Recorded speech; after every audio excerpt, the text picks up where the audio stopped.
square roots and cube roots together.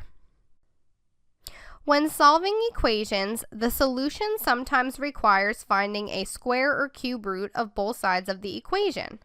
We've looked at when you need to use a square root, but now let's examine when you need to use a cube root.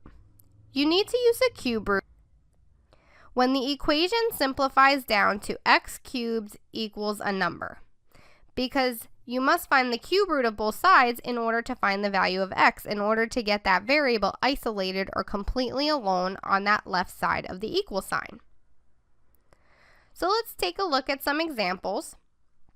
Our first example, we have solved the equation 5x cubed equals 40.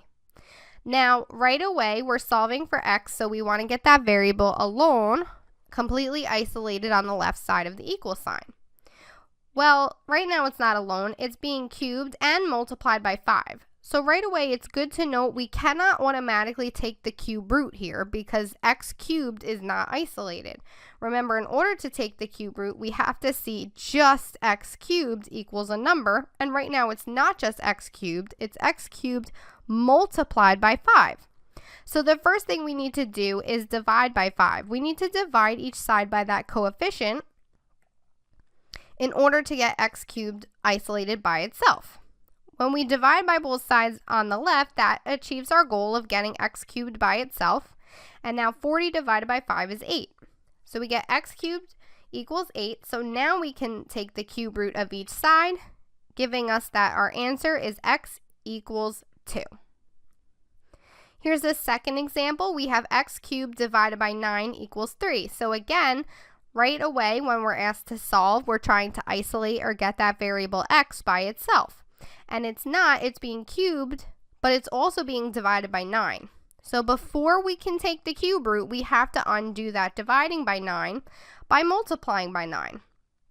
When we do that to each side, we get x cubed equals 27, and now our equation is in the form x cubed equals a number, so we're allowed to take the cube root of each side. And that leaves us with our answer, x equals 3.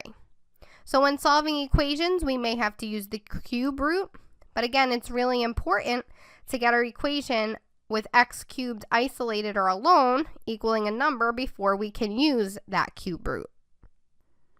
So here's some practice where we're looking at the square root and cube root together. Let's, in this problem, use the numbers shown to make the equations true.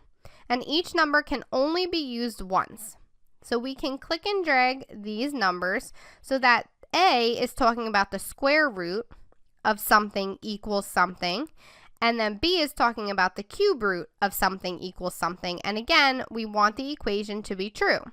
So you can play around with the numbers and think about maybe taking the square root, see if we have any perfect squares, see if we have any perfect cubes, and then see if what they would equal if those answers are there as well. Keeping in mind, again, you can only use each number once. So one combination is to use the 110 with the square root. We know the square root of 100 equals 10 because 10 squared equals 100. And we can use 64 and 4 with the cube root. The cube root of 64 equals 4 because we know 4 cubed equals 64. So that is one combination that will work.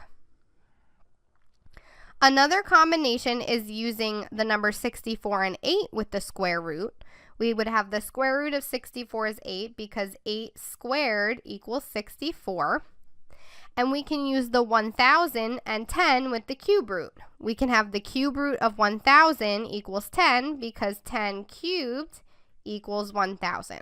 So that's another combination that can be used. In this problem, now let's complete the Venn diagram to classify the numbers as perfect squares and perfect cubes, or if they happen to be both, we can put them in the middle of our two circles.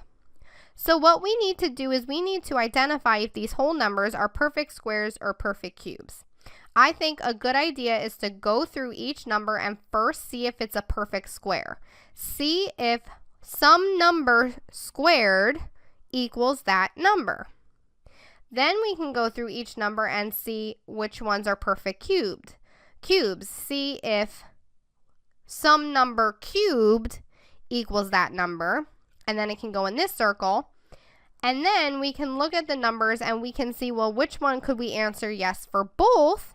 And that number would go, those numbers or that number, maybe none, well, we don't know yet, would go in the middle. So for example, I'll just model this with one number. Let's start out with 361. So we're asking, first, is it a perfect square? Does some number squared equal 361? And playing around, thinking around, maybe using a calculator to help us thinking of our numbers, we do get that the answer is 19.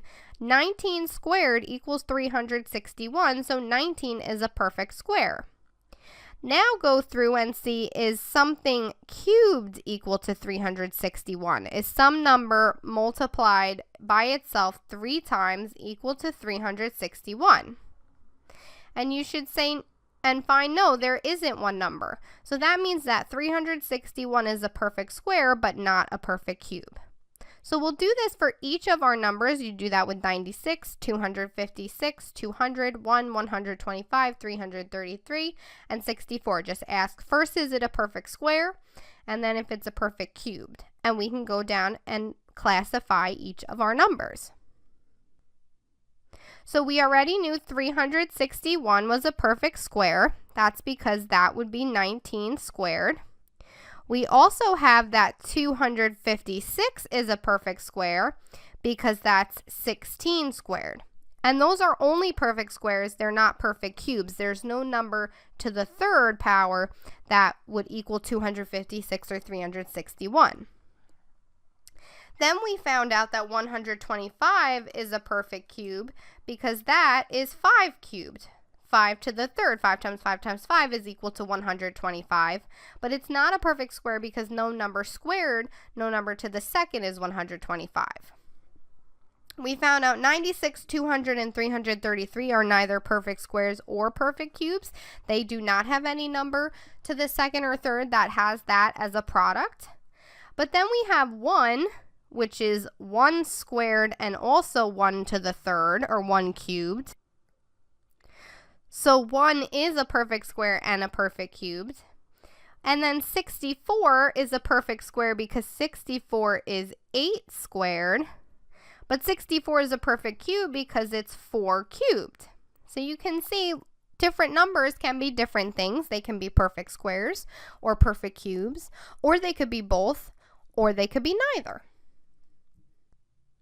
Now let's look at perfect squares and perfect cubes and square roots and cube roots with equations.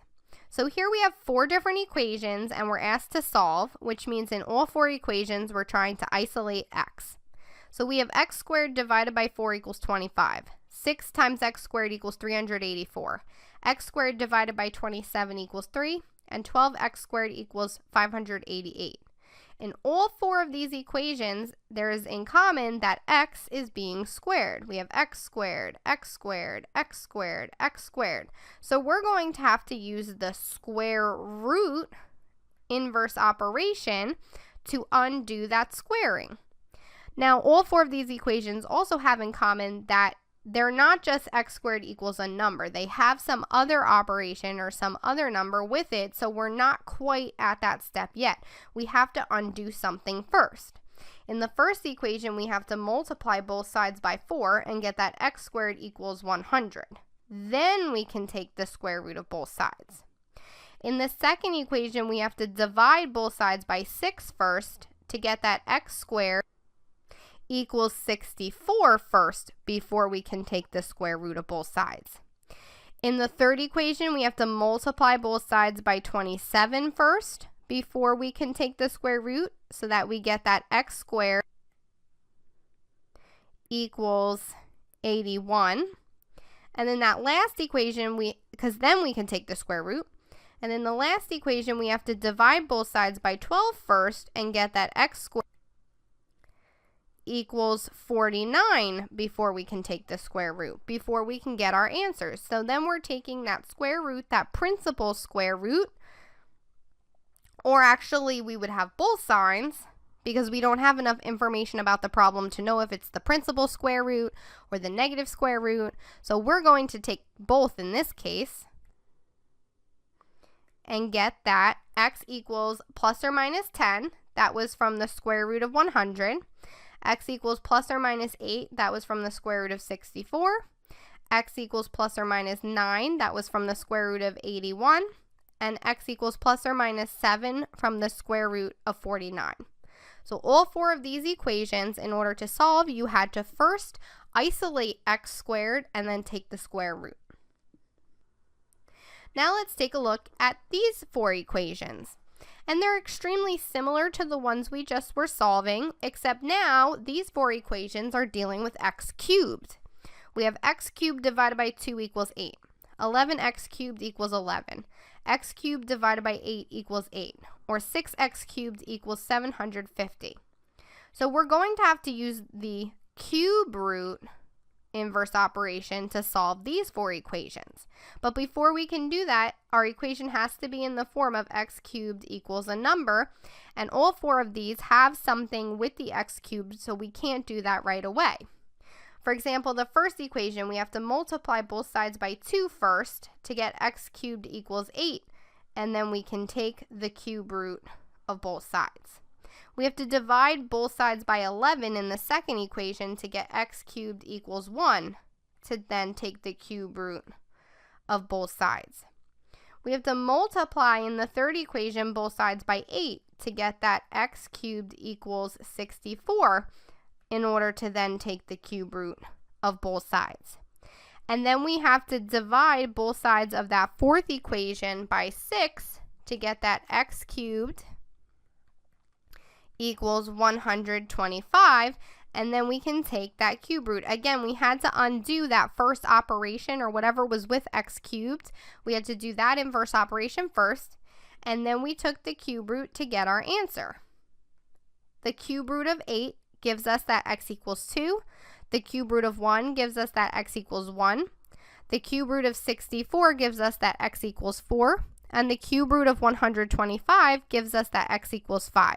And again, these were all positive cube roots. We were finding the cube root of a positive number, so x is positive in this case. We didn't have to worry about thinking about the signs. Is it positive, negative? Because the sign carries over or follows through with a cube root. So we knew from these, again, you're taking the cube root of positive 8, positive 1, positive 64, positive 125.